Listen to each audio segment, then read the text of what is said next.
Welcome to today's daily recovery check-in, and today I am going to be talking to you about getting yourself a recovery zone, a recovery space, or a recovery desk. Somewhere in your environment that is a space for you to focus on your recovery and everything that you are doing in your recovery so that you can sit down and immediately get into the zone. It's a safe space. It's a space for you to sit and reflect. It's a space for you to do some of the harder work, do your workbooks, whatever it is, reading, prayer, meditation, journaling. And the idea of having a recovery zone is that you can go to it anytime you need. Maybe if you're feeling triggered or you're having a really good day, whatever is going on, you can come and sit in that safe space in your home or in your home office, or even if it's in work, that's okay. How to do this? What I want you to do is have a think about, where could I have this zone, this space where I have enough space to keep those active things that I'm working on, whether that's your diary, your journaling, your 7-day planner. In front of me here, you can't see it, but I actually have 2 big whiteboards, and you can divide that into the week, or you can stick post-its all over it. Your recovery zone might even have, let's say, bookshelves where you can keep your workbooks and your books, things that you've read before, maybe even book recommendations. If you're into mindfulness, meditation, creating some zen in your space, what you can do is you can have candles there. My one here has lots of plants on it, has some positive motivations, has some cards that I've got from people and from clients. So what you're doing is you're just creating a small place for yourself to get into that recovery mindset and that recovery zone. Makes you feel good and really help you to focus. So what are the things that you can have in your recovery space? Well, you can have, if you need to have your PC there, if you need to have your tablet there, you can have a whiteboard for taking notes if you want.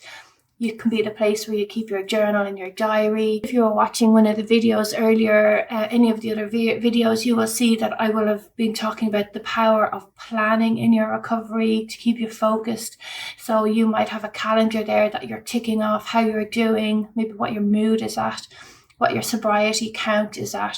So you can have that in your recovery zone as well. You can also have a bookshelf there where you keep the books that you've read, the books that you want to read, maybe book recommendations on there. That's a great idea as well. Pictures up there, details of meetings that you're coming to or that you're planning on going to.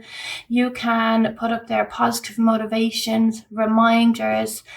You make this recovery space your own, and it's such a powerful tool, and it's something that will really work for you. I know it will work for you when you get into the swing of going in, sitting down, being focused, because it means that everything that you need is right there in one space. Okay. Another unexpected and very useful benefit to this is if you're in a relationship and you're working on the relationship building, for your partner to see that you've created a space that's focused on your recovery is going to help them relax and feel, okay, my partner is really focused on the recovery. They have it in their control. I can see that their desk is busy and it's being used. I can see the books that they're reading. Maybe I might even buy a book or 2 and leave it up there when they feel ready to get to it.